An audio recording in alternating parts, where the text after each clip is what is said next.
Okay. Hello, everyone. So as you may know, this meeting is recorded and it will be uploaded to YouTube. We are going to head to the notes doc. Vinay, we have an update on in-place pod scaling. Yeah, hi, good morning. So the update is that SIG has reviewed it and approved Dawn Chen from SIG. She approved this previously. David Ashpole also had done a LGTM for this, except for the policy, some minor comments which can be fixed after it's merged if we decide that that level of granularity is not needed. That's the debate that's going on, but the core logic of it seems to be agreeable to SIG. So at this point, I just wanted to find out with SIG scheduling that if I know there were some comments from you and Klaus, and I've responded to them. I want to see if those responses are satisfactory for both of you, and if it is, then we'll get. Is it possible to get a LGTM and approve labels from you? This will help me with the API. Take it to the API review and tell them that the major stakeholders have approved it. Yeah, I mean, I thought that you're going to add Klaus as the approver, but I can be as well. That's fine. You can add me, and probably tomorrow I'll take another look and LGTM. But I think it's fine. I can add Klaus also as approver. I think I felt that you're here in California locally, so. And frankly, I think we're discussing my managers were like, okay, Klaus is Huawei. So yeah, that was there is some political issues going on. Right, we're actually in Waterloo and on the east side, but it's close enough. Yeah, sure. Okay, so if you if you had a chance to talk to Klaus and see if this addresses his concerns, because I haven't seen any response from him. And as far as I'm concerned, although we are a subsidiary of Huawei, there is strict standing instructions that no contact with Huawei. Yeah. So that's the reason I have not privately pinged him to see what's going on. And anything that I can do in public is fine. I just can't have any private conversations without risking breaking export control laws with him. Okay. Sounds good. I'll take a look. Mm-hmm. Thank you. So that's all I had. So if that looks good to both of you, then please add the LGTM and approve labels. I'm requesting the same from the auto-scaling SIG as well. And once it's merged, I'm going to go and request for resources to get working on this. Yeah. Okay, that's all I had. Thank you. Does anyone have any questions about in-place pod scaling?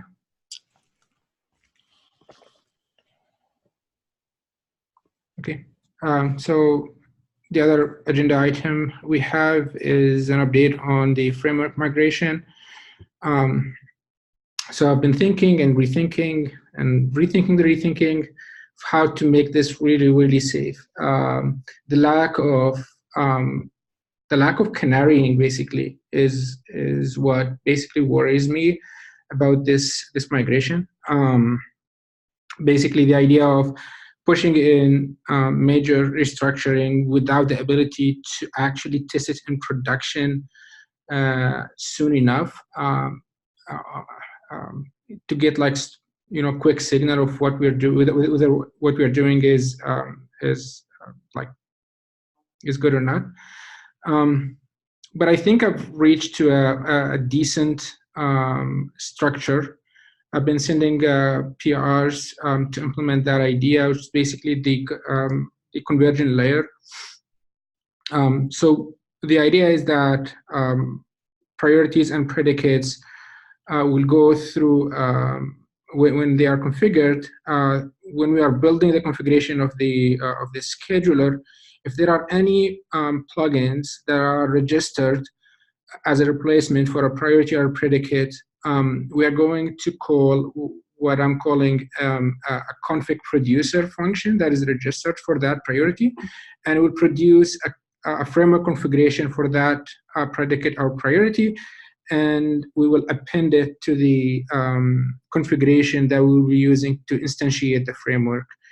At the same time, that predicate or priority will be bypassed from the core schedule. So that's the high-level idea. And what I've been doing is basically trying to come up with a reasonable approach to implement it. And I think I have that done. I just want to make something really clear about this conversion layer. Even though that we are converting on the fly predicates or priorities into plugins configurations, this resulting configuration is not going to be considered as the default set of plugins we're supporting. So those cannot be disabled through component config, and that will make our migration easier. So once we are completely migrated, then we will declare explicitly a set of framework plugins. Those are the ones that users can disable, and those are the ones that actually will get run directly, not through conversion. So I've merged one PR. There's another one that actually implements that idea. After that, I will start with one example priority conversion, and then I will create issues for the rest of them. So there are two high level cases that we're going to migrate for the migration: the priorities and predicates. As you might know, the priorities can move a lot faster than predicates, and the reason is that we have a lot of dependencies on the actual function calls of the predicates from cluster autoscaler, and that's something also I was trying to prepare for and make sure that we properly support. The good part about predicates is that mostly they're going to convert into filters, so we can call those functions directly.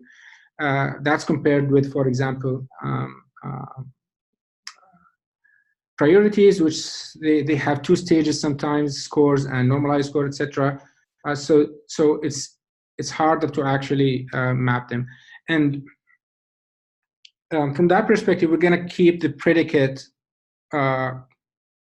functions for a longer time because, again, as I mentioned, there are external dependencies on those. And until we have the full list of plugins that implement the exact same functionality, it will be hard to completely remove them.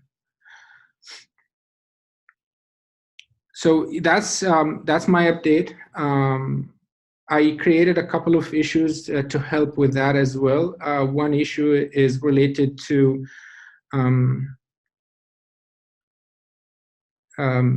fail the scheduler instantiation if we create a framework with duplicate plugins under the same extension point. This will also help us during migration, because at some point we are generating configs on the fly, so it serves as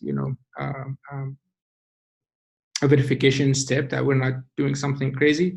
And the other thing is we want to refactor the metadata producer for predicates so that they correspond more to pre-filters. And I think we can do that right now. So right now we have a single function call called get metadata, and we have a single struct predicate metadata. My idea is to basically refactor that struct into a collection of types that will correspond to the state that each pre-filter will store eventually. And the get predicate metadata also be refactored into function calls that fill in these subtypes, and those will basically be called directly from the pre-filters. But until we have that, I think what we can do for during migration right now is we can call predicate get predicate metadata and inject it into the plugin context manually, like in the scheduler core itself. And that would allow us to basically migrate the predicates without into filters without actually having pre-filters for them.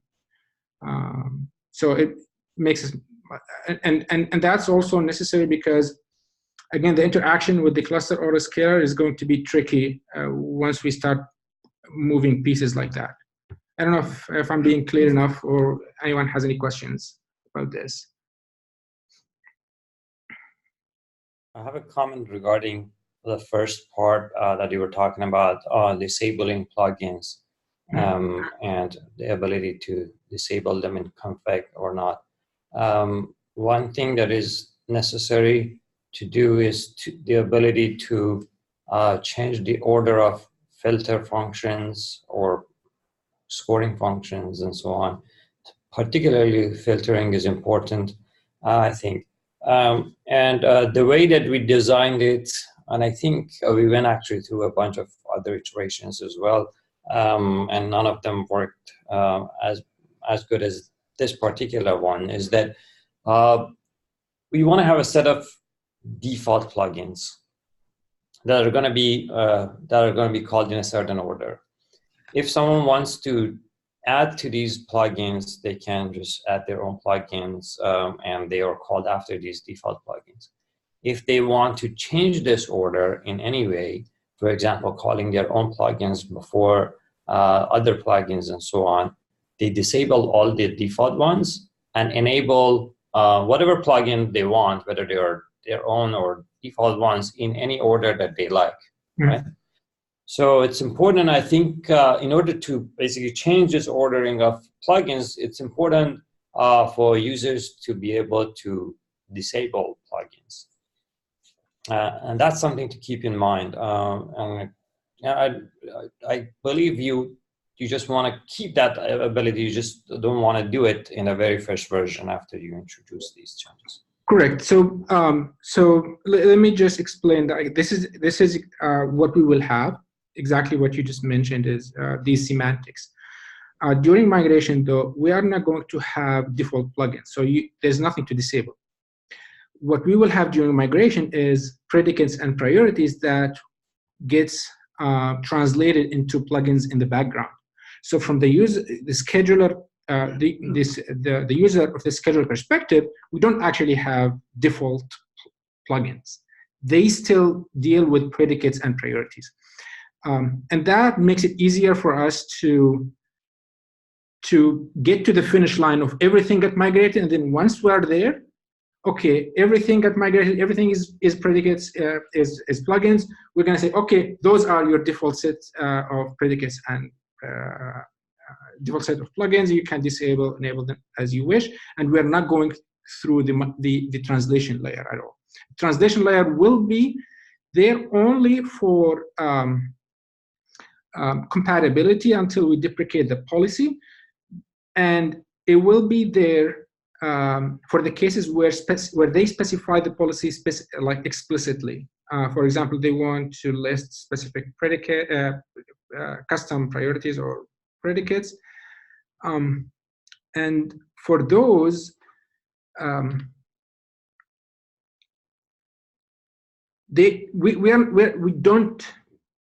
we don't consider them default plugins. That's, I guess, my point. So if they get added as a result of translation, they are not a default thing that they can disable. Right. Yeah, I think at least the first part completely makes sense. The second part regarding disabling, I'm not so sure if I got all the details there. You're saying that if you enable custom plugins, they cannot disable it? If they enable custom plugins, predicates, you mean, or priorities? I mean, well, I'm not talking about predicates or priorities. Mostly, I was referring to plugins for the framework. So I'm imagining the world after all these predicates and priorities are gone. Oh, sure, yeah. Definitely, like if once we get rid of predicates and priorities, yeah, it's exact same semantics that are being described right now in the API.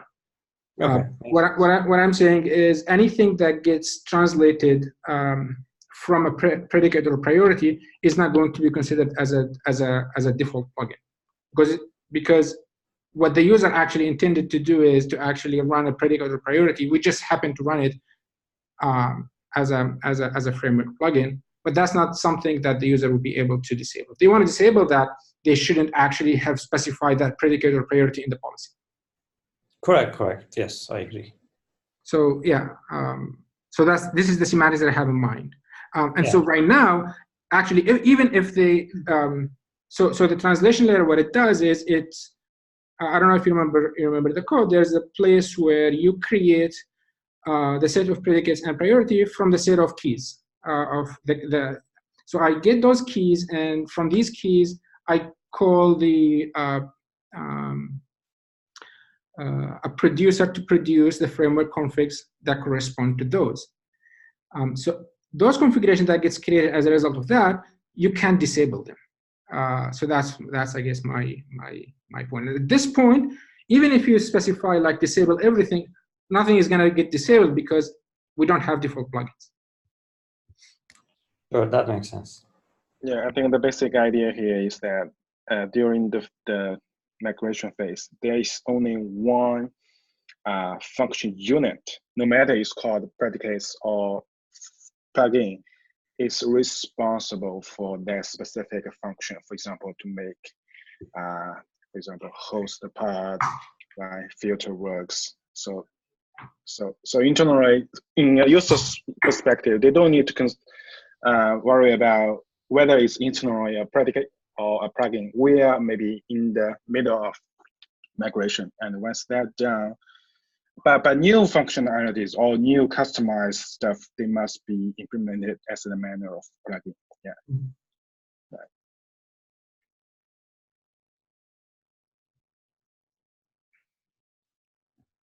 Yeah, does that looks right to you, Abdullah? Yeah. As I mentioned, like it's the internal details. It's going to be hidden. What we should be making sure we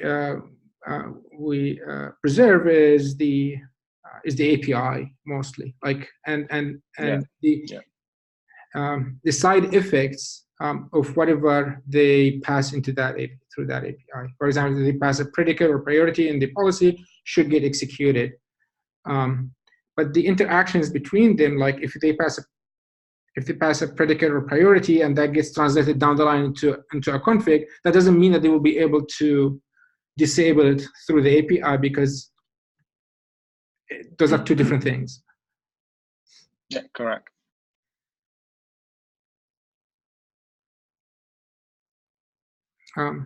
Okay, so that's all I have. We don't have any more agenda items, but I'm going to open the floor for any questions, comments, or discussion items if you have in mind.